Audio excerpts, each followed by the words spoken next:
이 시간 우리 함께 인사를 하고 시작을 할 건데요. 이번 주에 봤던 책 중에 이런 시가 있었어요. 그는 그녀를 보았다. 그녀는 그를 보았다. 그 순간 갑자기 생명이 움텄다라는 이제 시였는데요. 옆에 분들을 이제 오늘 인사하실 때 눈을 쳐다보시는 게 핵심입니다. 그래서 그 순간 생명이 움터는지 아니면 생명이 죽는지 그건 잘 모르겠지만 일단 서로의 눈을 바라보시면서 오늘도 함께여서 감사합니다 라고 인사해 주시기 바랍니다.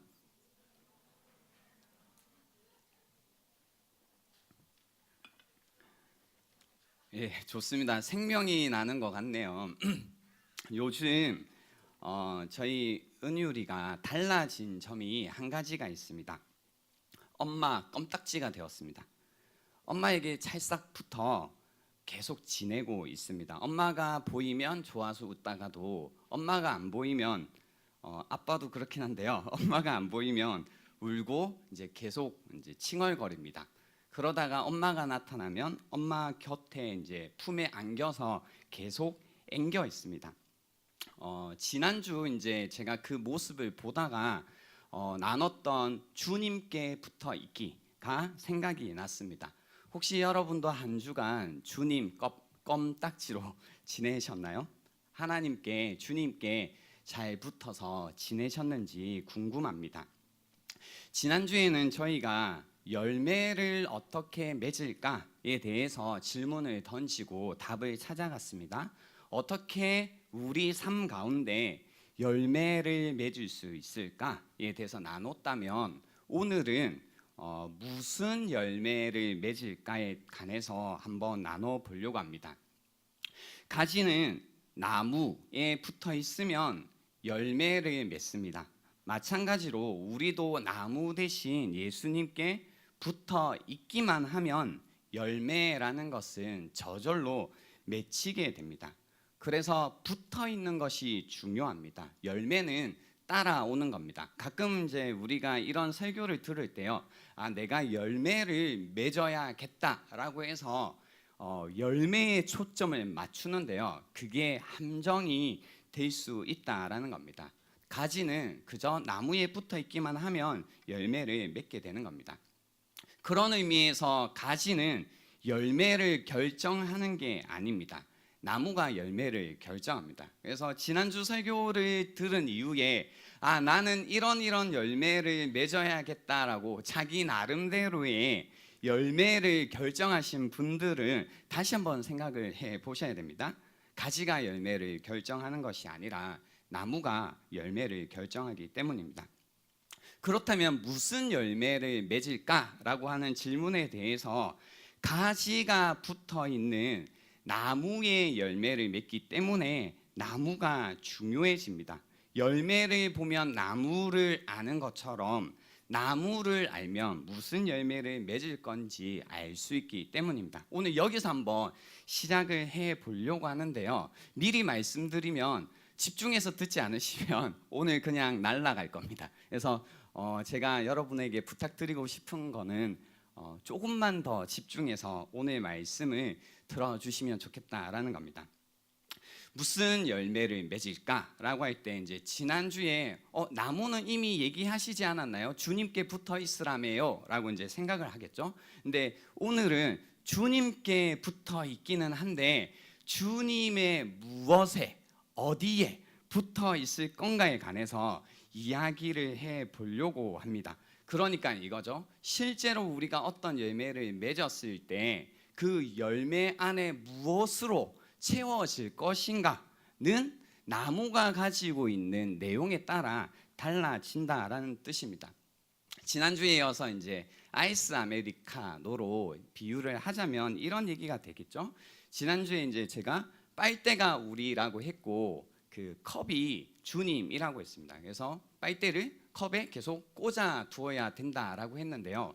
오늘은 무엇이 궁금하냐면 뭔가 열매를 맺을 텐데 그 열매라는 건 이 컵 안에 담겨 있는 내용물이라는 것을 맺겠죠. 그러니까 그 우리가 열매를 맺는다라고 할 때 지난주에 어떻게 배웠었냐면 이 나무가 가지고 있는 어떤 실체 내용이라는 것을 옮기는, 수송하는 역할이 맺다라는 뜻이라고 했거든요. 그래서 과연 주님께 붙어 있을 때, 나무에게 붙어 있을 때 그 안에, 그 컵 안에 뭐가 들어 있을까에 관해서 한번 보자라는 겁니다. 만약에 컵 안에 커피가 들어 있다면 그 빨대는 무엇을 낼까요? 커피를 낼 테고, 그 컵 안에 스프라이트가 있으면 무엇을 낼까요? 스프라이트를 내겠죠. 그래서 그 안에 과연 뭐가 들어 있을까? 그래서 우리는 결국은 어떤 열매를 맺게 될까? 여기에 관해서 한번 배워보자라는 겁니다. 9절 말씀에 보면 여기에 대해서 이제 이야기를 해 주십니다. 아버지께서는 나를 사랑하신 것 같이 나도 너희를 사랑하였으니 나의 사랑 안에 거하라 라고 이야기하셨습니다. 그래서 이미 여기에서 모든 것들이 명백해졌습니다.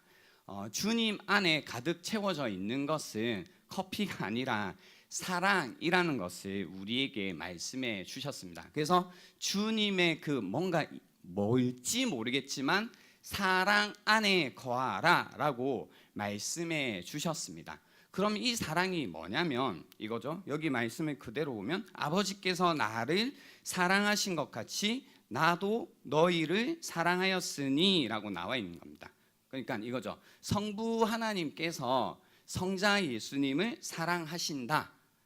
그리고 나도 예수 그리스도도 너희를, 제자들을 그 사랑으로 사랑한다. 그리고 너희도 그 사랑 안에 거하라 라고 이야기하시는 겁니다. 너무 빨랐던 것 같은데요. 다시 한번 말씀드리면 성부 하나님께서 성자 예수님을 사랑하시고, 그 사랑 있죠? 그 사랑으로 예수님이 그의 제자들, 우리겠죠? 우리를 사랑하시니까 그 사랑 안에 거하라 라고 얘기한 겁니다. 뭐 궁극적으로 쭉 따라가 보면 하나님 아버지의 사랑 안에 거하라 라는 말과 같은데요. 일단은 예수님이 우리에게 말씀해 주실 때는 나의 사랑, 예수 그리스도의 사랑 안에 거하라 라고 이야기하셨습니다. 여기서 이제 그 사랑, 하나님 아버지의 사랑이 뭔지를 저희가 조금 짧게 볼 필요는 있는데요. 여기에서 이제 사랑하셨다, 그 아버지께서 나를 사랑하신 것 같이 해서 이 사랑이라는 동사의 시제라는 걸 보면요, 과거형으로 이제 적혀 있습니다. 부정관사라고도 하는데요. 이 헬라어가 과거형으로 적혔을 때는 이제 여러 가지 의미들이 생기는데요.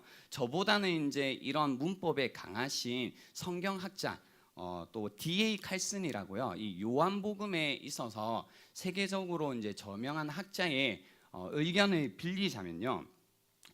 여기에서 아버지가 나를 사랑하셨다라고 할 때 과거형으로 썼다라는 것은 무슨 시그널을, 신호를 지금 보내고 있냐면 하나님 아버지의 사랑이라는 것이 완벽하고 완전한 사랑이다라는 것을 지금 보여주고 있다라는 겁니다. 그래서 성부 하나님께서 성자 예수님을 사랑하신 그 사랑이라는 것은 완벽한 사랑이고 완전한 사랑이다라는 겁니다.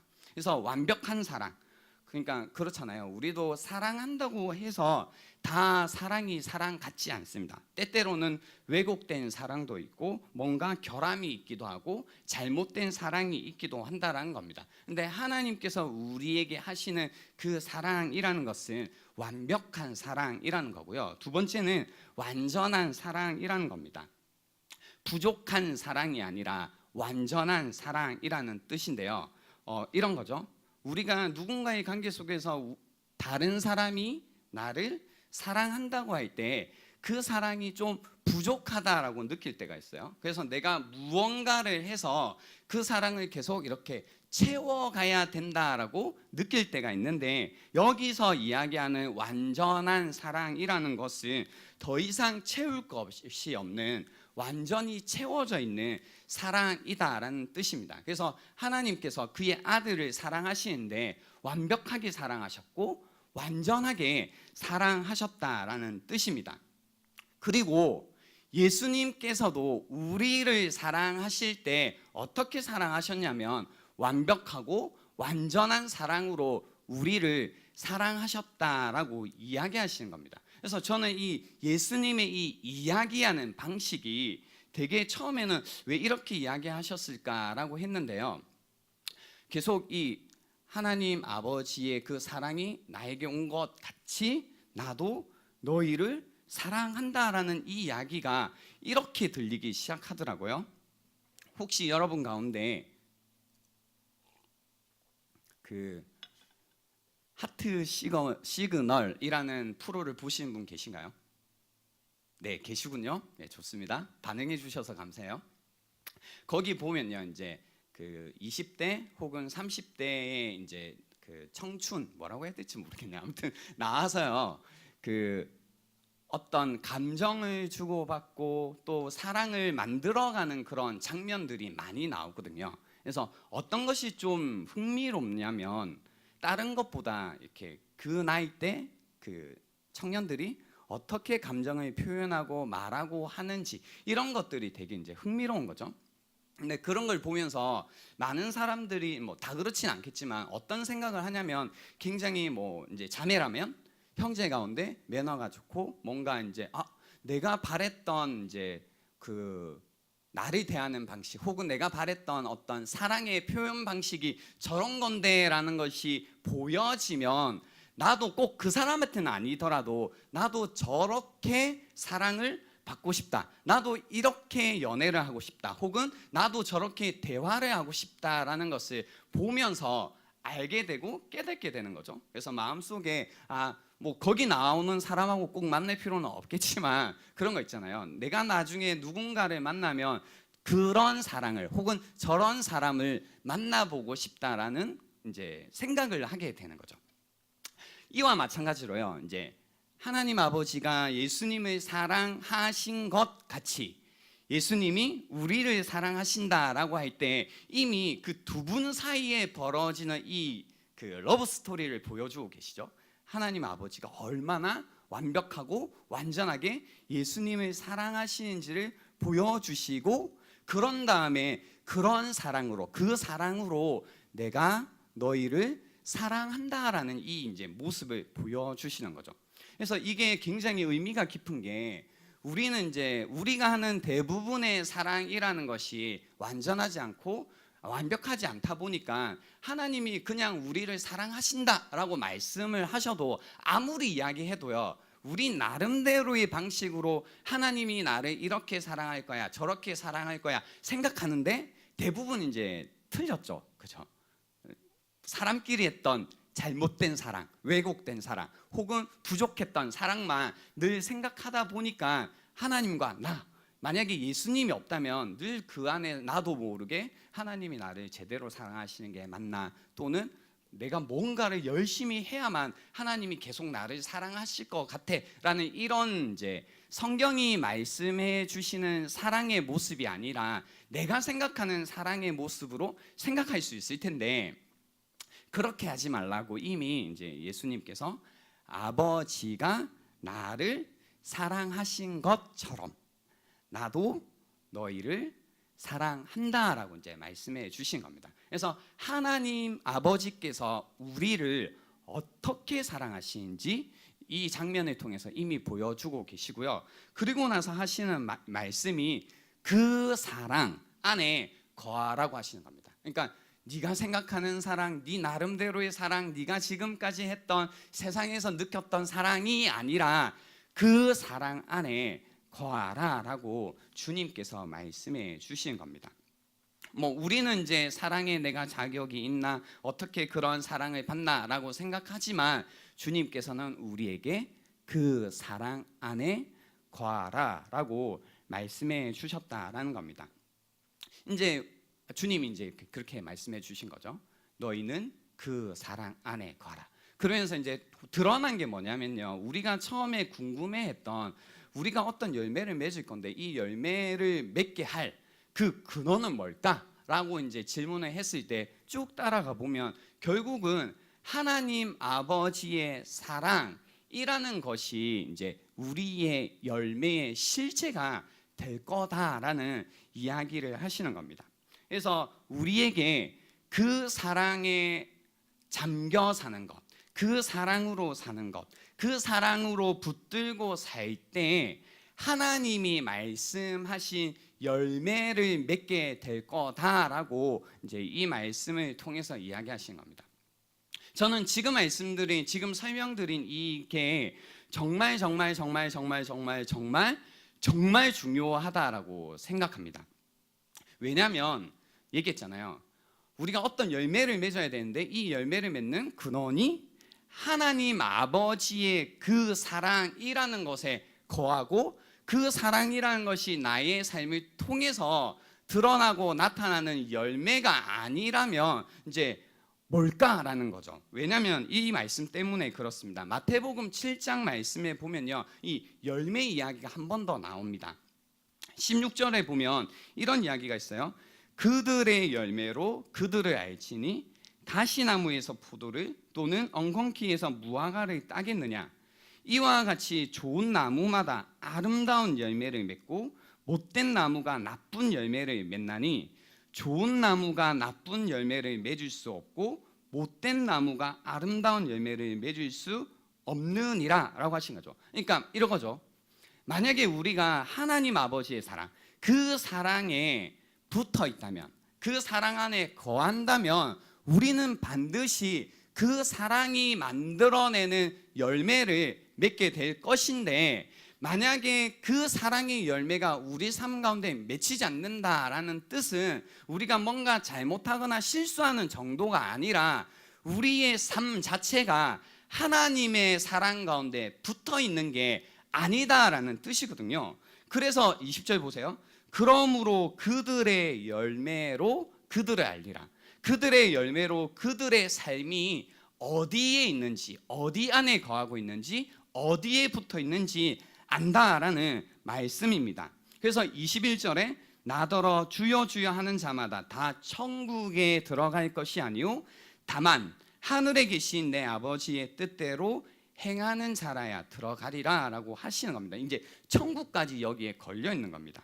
그래서 24절에 보면요, 계속 뭐라고 하시냐면 그러므로 누구든지 나의 이 말을 듣고 행하는 자는 그 집을 반석 위에 지은 지혜로운 사람 같으리니 비가 내리고 창수가 나고 바람이 불어 그 집에 부딪히되 무너지지 아니하나니 이는 주추를 반석 위에 놓은 까닭이요 나의 이 말을 듣고 행하지 아니하는 자는 그 집을 모래 위에 지은 어리석은 사람 같으리니 비가 내리고 창수가 나고 바람이 불어 그 집에 부딪힘에 무너져 그 무너짐이 심하니라 라고 하신 겁니다.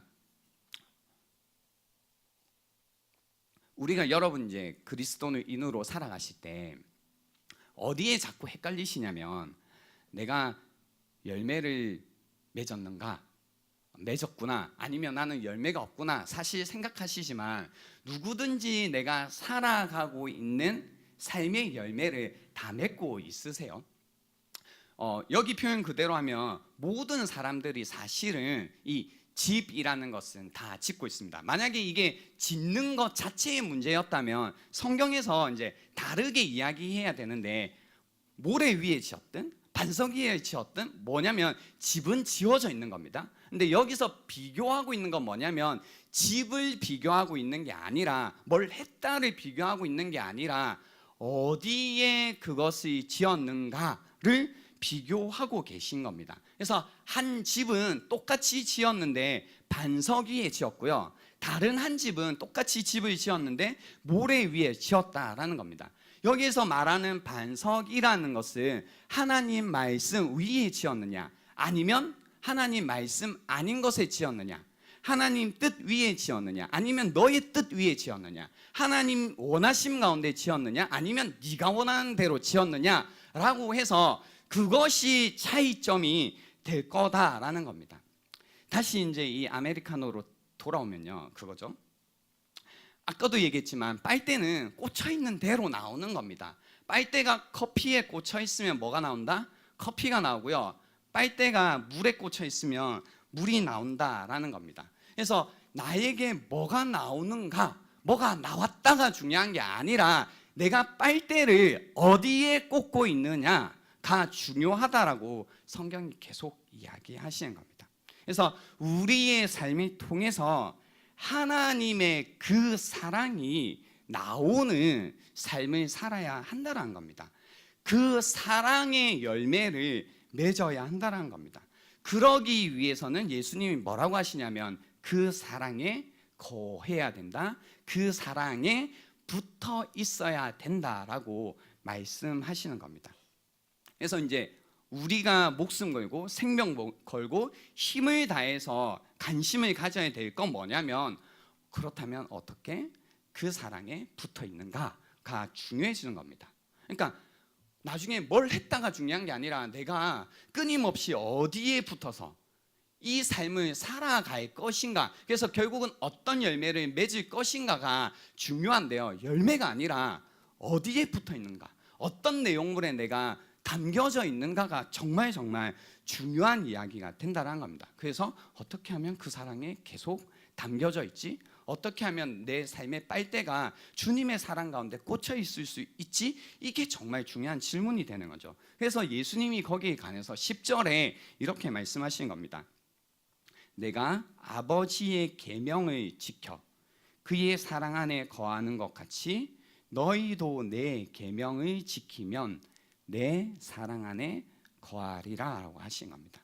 내가 아버지의 계명을 지켜 그의 사랑 안에 거하는 것 같이 너희도 내 계명을 지키면 내 사랑 안에 거하리라. 실제적인 방법을 예수님이 지금 말씀해 주신 겁니다. 그러니까 그거죠. 내가 이렇게 하고 있다. 하나님의 사랑에 어떻게 거해야 되는지, 어떻게 사랑에 붙어 사는지 내가 하고 있다. 내가 어떻게 하는지 보여줄게 라고 하시는 겁니다. 그 보여줄게가 뭐냐면 내가 아버지의 계명을 지키고 있다라는 겁니다. 내가 아버지의 계명을 지키고 있다. 내가 아버지의 계명을 지켜보니 그분의 사랑에 계속 거하고 있고 그분의 사랑에 붙어서 그 사랑이 만들어내는 삶의 열매를 맺고 있다는 뜻이죠. 그러니까 너희도 나의 계명을 지켜라 라고 말씀하시는 겁니다. 그러면 나의 사랑 안에 거할 것이다 라고 이야기하십니다. 그래서 예수님이 그의 삶을 통해 아버지의 사랑에 머물러 있었다라는 겁니다. 그리고 우리도 예수님의 계명을 지켜 그의 사랑 가운데 붙어 있어야 된다라고 이야기하신 겁니다. 그래서 중요한 건 이겁니다. 계명을 지켜 그의 사랑 안에 거하는 게 중요해지는 겁니다. 계명을 지켜. 첫 번째 여러분께 드리고 싶은 질문은요, 이겁니다. 여러분은 하나님의 그 사랑 안에 거하고 싶으신가요?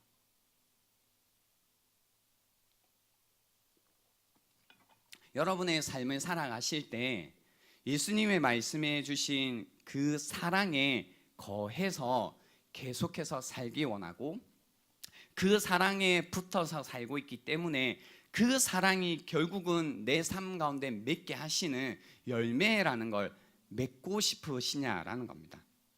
그러기 원하시나요? 어떠세요? 질문 드린 건데. 네, 대답하셔도 괜찮습니다. 어떠신가요? 네, 누군가는 예스고 누군가는 잘 모르겠다 싶은데요. 좋습니다. 만약에 여러분 안에 이 가운데 저는 이제 아직 이걸 모르는 분들은 그냥 이제 이 자체를 즐기셔도 좋을 것 같고요. 늘 하시던 대로 듣고 끝내셔도 괜찮습니다. 그렇지만 만약에 심각하게 지금 여러분의 삶 가운데서 내가 더 이상은 이렇게 살고 싶지 않다. 나 정말로 뭔가 그 열매다운 열매라는 걸 맺고 싶고 정말로 내 삶 가운데 하나님의 뜻에 맞는 삶이라는 걸 살아가 보고 싶고 내 삶이 정말로 의미 있고 가치 있는 삶을 살 수 있다면 한번 살아보고 싶은데 어떻게 해야 되는지 모르겠다라고 정말로 여러분의 삶을 두고 진지하게 고민하시는 분들이 있다면 한번 이 이야기를 들어보시라는 겁니다. 그 사랑에 거하고 싶으시다면 이제 성경이 우리에게 얘기하시는 거는 계명을 지키라는 겁니다.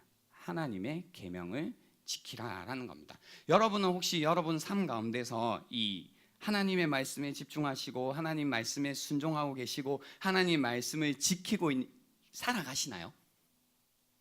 그러니까 우리 그렇게 보면 되겠죠. 지난 한 주간 동안 주님께 붙어 있기 했을 때 이제 누군가는 주님의 말씀을 계속 붙들고 사신 분들도 있겠죠. 누군가는 아니겠지만, 근데 붙들고 사신 분들 중에서요, 붙들고만 있는 게 아니고 정말로 그 말씀이 주시는 대로 생각하기 시작하고 그 말씀이 알려주신 대로 살아가기 시작하신 게 있냐라는 겁니다. 그러니까 여러분 가운데 내가 지키는 하나님의 말씀이 있어, 내가 붙들고 있고 정말로 그대로 살려고 하는 하나님의 계명이라는 것이 있냐라는 겁니다. 그 요한복음 14장 15절에 보면요, 이 이야기를 조금 더 쉽게 풀어두신 게 있는데요, 이렇게 나와 있어요. 너희가 나를, 예수님입니다, 너희가 나를 사랑하면 나의 계명을 지키리라 라고 이야기하시거든요. 그러니까 그 요한복음을 통해서 볼 때요, 예수님이 이 주님 안에 거하는 것, 주님 사랑 안에 거하는 것, 그리고 주의 계명을 지키는 것, 요한일서도 마찬가지인데요, 이걸 그냥 어떤 걸 하나를 가볍게 여기신 적이 없고 계속 두 개를 붙여서 계속 가지고 가시거든요. 그러니까 주님이 우리에게 원하신 건 뭐냐면 계명을 지키라고 하신 거예요. 제가 궁금한 게 그거더라고요. 우리 과연 계명을 지키고 있나? 그러니까 앞에 이야기를 잊지 말고 따라오세요. 주님의 사랑을 받았고, 그 사랑을 받았는데 그 사랑을 받았을 뿐 아니라 그 사랑을 계속 지키고 싶고 유지하고 싶고, 거기에서 끝나는 것이 아니라 그 사랑이 내 삶의 원천이 되어 내 삶 가운데 그 사랑이 만들어내는 열매를 맺고 싶다라고 할 때, 그 배경 안에서요, 여러분이 그 하나님의 계명이라는 것을 지키고 살고 계시냐라는 겁니다. 가끔 교회에서 이런 얘기를 잘 안 해요. 그러니까 하나님 계명을 지켜야 됩니다라는 얘기를 잘 안 하거든요. 왜 안 하는지 모르겠지만 잘 안 해요. 그래서 이제 여러분도 계명을 안 지키죠. 안 지켜도 되는 줄 알고. 근데 성경이 우리에게 하시는 요구는 뭐냐면 계명을 지키라라는 겁니다.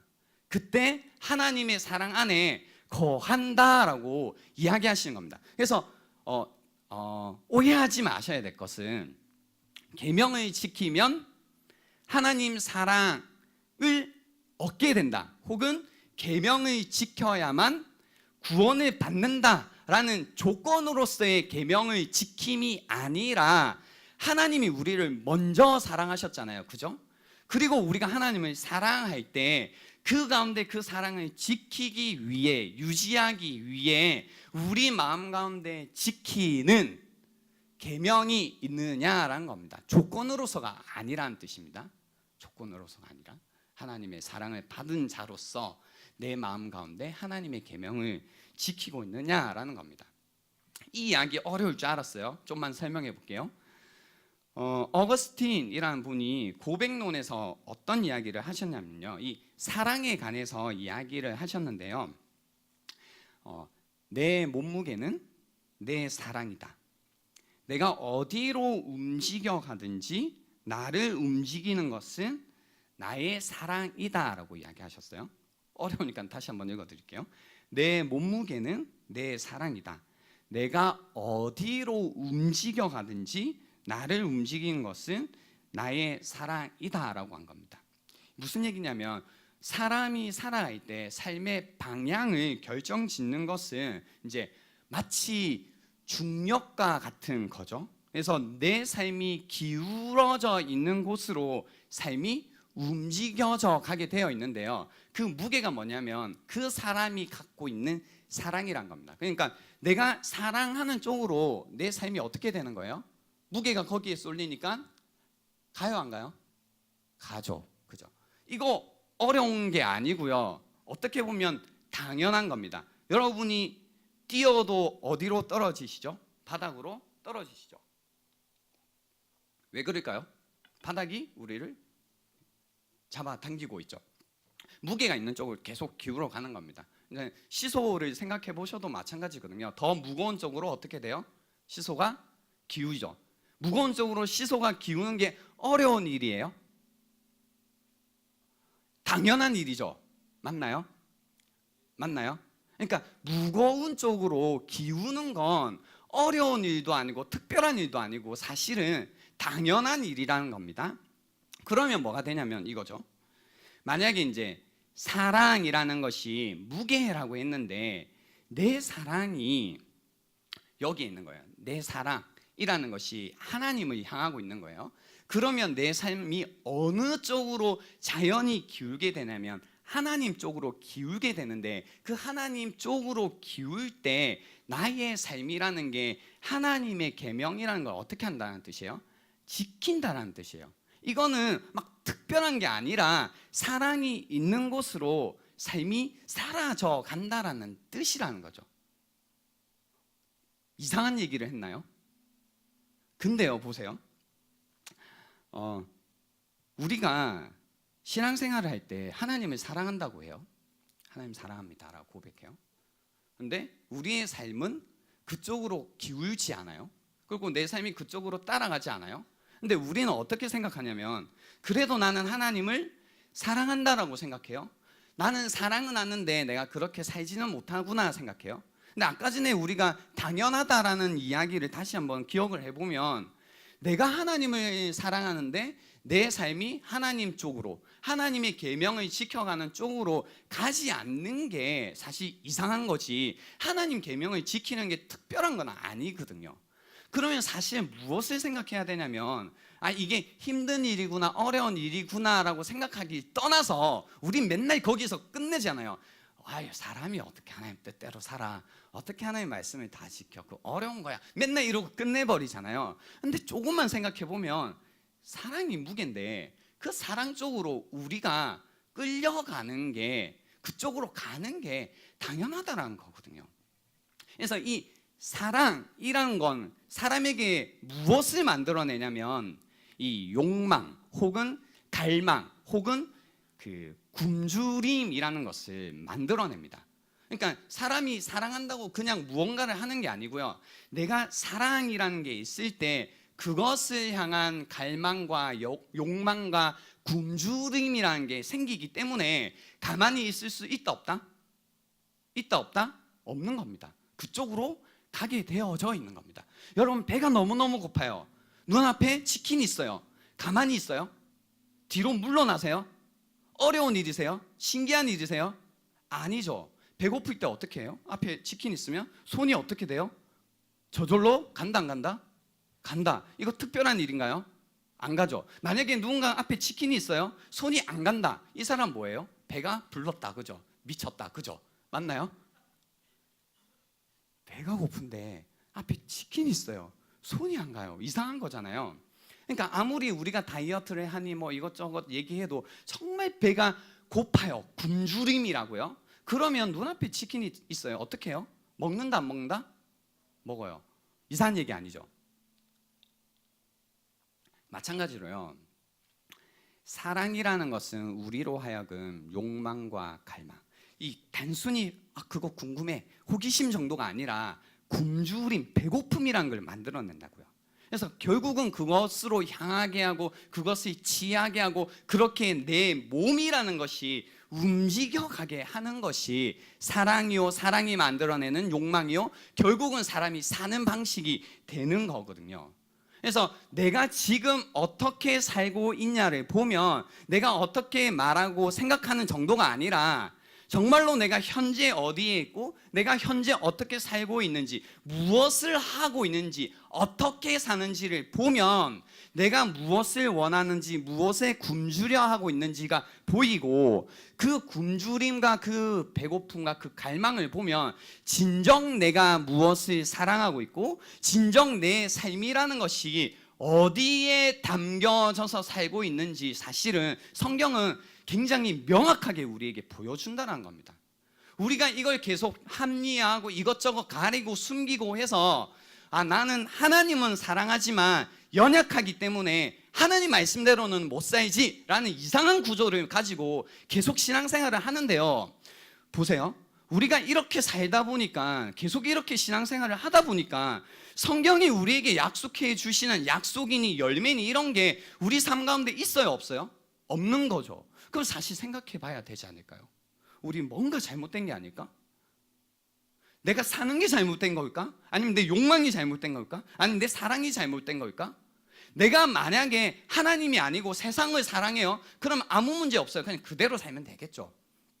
근데 내가 내 마음 가운데 정말로 이제 하나님이 그 아들을 사랑하신 그 사랑을 알았고, 그 아들이 나에게 어떤 사랑을 주셨는지 알아서 나도 그분을 내 마음을 다해서 살기를 원한다라는 이 고백과 이 믿음이 내 안에 있다면, 내가 이 사랑 안에 거하고 싶고, 그리고 하나님을 향한 갈망과 욕망과 열망으로 살고 싶고, 그 욕망과 그 배고픔이 있는데 내가 그렇게 살고 있지 않다라면 내 모습도 한번 돌아봐야 되지 않냐라는 겁니다. 그래서요, 이제 여러분에게 나누고 싶은 얘기는, 제가 늘 그 얘기했거든요. 여러분 마음 살펴보세요. 여러분 무엇을 원하는지 보세요. 여러분 마음 상태가 뭔지 보세요라고 했는데요, 오늘 말씀드리고 싶은 건 뭐냐면 어떻게 사는지 보라는 겁니다. 우리 맨날 마음 봤잖아요. 오케이, 마음 보는 법 이제 아실 거예요. 근데 그게 아니고 내가 현재 무엇을 하고 살아가고 있는지를 보시라는 겁니다. 나 뭐 하고 살지? 나 뭐 어디에 가지? 무엇을 좋아하지? 그래서 무엇을 하고 있지? 어디에 끌리지? 뭐가 좋아서 하고 있지? 하나님 예배하는 자리, 하나님 경배하는 자리, 여기에 마음이 끌리지 않고 좋지 않고 그냥 지금 계속 억지로 하고 있음에도 불구하고 그냥 하고 있는 분들, 내가 지금 무엇을 하고 있지를 계속 보시라는 겁니다. 일주일 동안 삶, 여러분 이제 1년, 2년 제가 들었잖아요. 어떤 얘기 들었는 줄 아세요? 목사님 말씀 좋은데요, 나갈 때 자꾸 잊어요. 아 그랬니? 그럴 수 있지 라고 했어요. 한 주, 두 주 할 수 있잖아요. 근데 그게 1년, 2년이면 뭔가 문제 있는 거 아닐까요? 그죠? 일주일 동안 살 때는요, 목사님 말씀이 잘 기억이 나지 않아요. 사람이 어떻게 모든 걸 맨날 기억해요? 못하죠. 그런데 그게 1년, 2년이 되고 있어요. 하나님 말씀이 전혀 기억이 나지 않고 일주일의 삶 가운데 하나님의 말씀과 내 삶이 전혀 상관없는, 나의 믿음과 나의 삶이라는 게 계속 괴리가 느껴지는 삶을 살고 있으면서도 한 번도 내 삶을 돌아보지 않고 그냥 괜찮아 라고 믿고 있다면, 우리가 주님이 우리에게 하신 말씀 기억해야 되거든요. 주여 주여 하지만, 내가 이것저것 하지만 내가 정말로 하나님이 기뻐하시는 열매를 맺고 살고 있나? 나 이렇게 살아도 되나? 를 사실은 돌아보셔야 되거든요. 여러분은 무엇을 하고 살고 계십니까? 어떻게 살고 계십니까? 정말로 그 무엇이 어떻게 여러분이 살고 있다는 것이 무엇을 간절히 원해서 간자리이고, 그리고 그 간자리가 정말로 하나님의 사랑 안에 있기에 하고 계신 일이고, 하나님 사랑에 붙들려 있기에 내가 지금 하고 있는 모습이냐라는 겁니다. 우리 계속 얘기해요. 힘들다고. 세상이 하는 얘기입니다. 그죠? 우리 힘들다고, 어렵다고, 슬프다고, 우울하다고. 근데 그 슬픔과 우울의 자리라는 건요, 사실 성경이 우리에게 가라고 하신 자리는 아니거든요. 오늘 읽지 않았지만 11절 말씀에 보면 뭐라고 하는 줄 아세요? 너희에게 이렇게 살기 원한다? 11절, 내가 이것을 너희에게 이름은 내 기쁨이 너희 안에 있어 너희 기쁨을 충만하게 하려 함이라 라고 하신 거예요. 결국은 힘들고 어렵고 세상살이가 고달프지만 우리가 끊임없이 주님 사랑 안에 붙어있고, 그 사랑이 우리에게 원하게 하시는 원함을 계속 따라갈 때, 그래서 우리가 가 있는 자리라는 그 자리는, 하고 있는 그것은 어떤 자리여야 되냐면 기쁨이어야 된다는 겁니다. 근데 세상은 보세요, 하나님의 사랑 안에 있지 않죠? 그러니까 세상이 원하는 것들을 계속 하게 해요. 근데 그 원함과 그 욕망과 그 갈망을 따라갔을 때 기쁨이 있을 수 없잖아요. 우울하죠, 슬프죠, 괴롭죠, 허망하죠. 근데 왜 그리스도인들조차도 우리가 그 자리에 가 있으면서 이게 당연하다라고 믿고 있냐라는 거죠. 우리가 가야 할 자리는 어디냐면 기쁨의 자리라고요. 우리 안에 기쁨 있나요? 없으면 돌아봐야 되지 않을까요? 사는 게 그런 것이가 아니라, 우리 예수님 믿고 있는데, 우리 예수님의 그 사랑 안에 살고 있는데, 그러면 그 사랑이 만들어내야 되는 내 삶의 열매가 나와야 되잖아요. 그게 기쁨이래요. 이 기쁨을 우리가 열망하고 갈망하고, 이 열매 주님 내 안에 맺히기 원합니다 를 목표로 두고 끊임없이 내 마음을 살피고 내가 혹여나 하나님이 아니라 세상을 사랑하고 있는 건 아닌지, 혹은 내 안에 욕망이라는 것이 틀어진 건 아닌지, 내 마음이 변질된 건 아닌지, 그러면서 그 가운데 하나님 앞에 나올 때마다 내 마음을 회개하고 돌아보고, 하나님이 아니라 세상을 사랑했기에, 세상을 원했기에 또 제가 이런 자리에 와 있네요, 또 이러고 있네요, 이렇게 살고 있네요. 그 모습들을, 나의 하는 행동도, 나의 욕망도, 나의 갈망도, 그리고 내가 사랑하는 그것도 하나님 앞에 회개하며 가야 되지 않을까요? 그 가운데 내 마음이 회복되고 다시 내 사랑이 회복되어서 주님 주시는 기쁨이 회복되는 것, 이게 우리가 추구하면서 살아가야 되는 그리스도인의 모습이 아닐까라는 겁니다. 이거 우리 언제까지 밀어둘 겁니까? 언제까지 우리 이거 하지 않고 그냥 이대로 계속 이렇게 살다가 나중에 아무 열매도 맛보지 못하고, 나중에 보니 주님의 사랑이 그렇게 완전하고 완벽했는데 나 그 사랑 늘 떠나 있어서 한 번도 그 사랑이 내 삶을 통해서 만들고자 했던 열매가 없는 인생 살았다면 얼마나 억울하겠냐라는 겁니다. 이제 말씀을 마치려고 하는데요, 오늘 이 시간은 우리가 한번 여러분이 하고 있는 모습들을 먼저 살펴봤으면 좋겠습니다. 혹시 내가 하고 있는 것이 정말로 주님을 원해서 주님의 뜻을, 주님의 계획을, 주님의 원하심을 나도 원하고 나도 바라고 그 뜻을 쫓아 있기 때문에 하고 있는 행동들인가? 그리고 그 가운데 내가 주님 사랑 안에 거하고 있기에 이런 것들을 원했나?를 돌아보시고요, 혹시 여러분 가운데 현재 내가 하고 있는 모습을 볼 때 내가 나의 원함, 세상의 그 욕망을 쫓아왔구나가 보이신다면, 그래서 여러분 이제 열매 못 맺습니다가 아니라 다시 주님의 사랑 안에 거하시라는 겁니다. 주님의 사랑 안에 거하시라는 겁니다. 그리고 주님의 사랑 안에 거하셨다면 거했구나 끝내지 말고 제발 주님의 계명을 지키며 살아가시라는 겁니다. 그거 당연한 일이다라는 겁니다. 어떤 율법주의 뭐 이런 게 아니고요, 속지 마세요. 주님의 사랑 안에 있다면, 내 삶의 무게가 거기로 있다면 내 삶이 거기로 기울어져 가는 것, 그래서 주님의 법대로 살아가는 거 당연한 일이다라고 생각하시라는 겁니다. 이 시간 여러분에게 시간을 드립니다.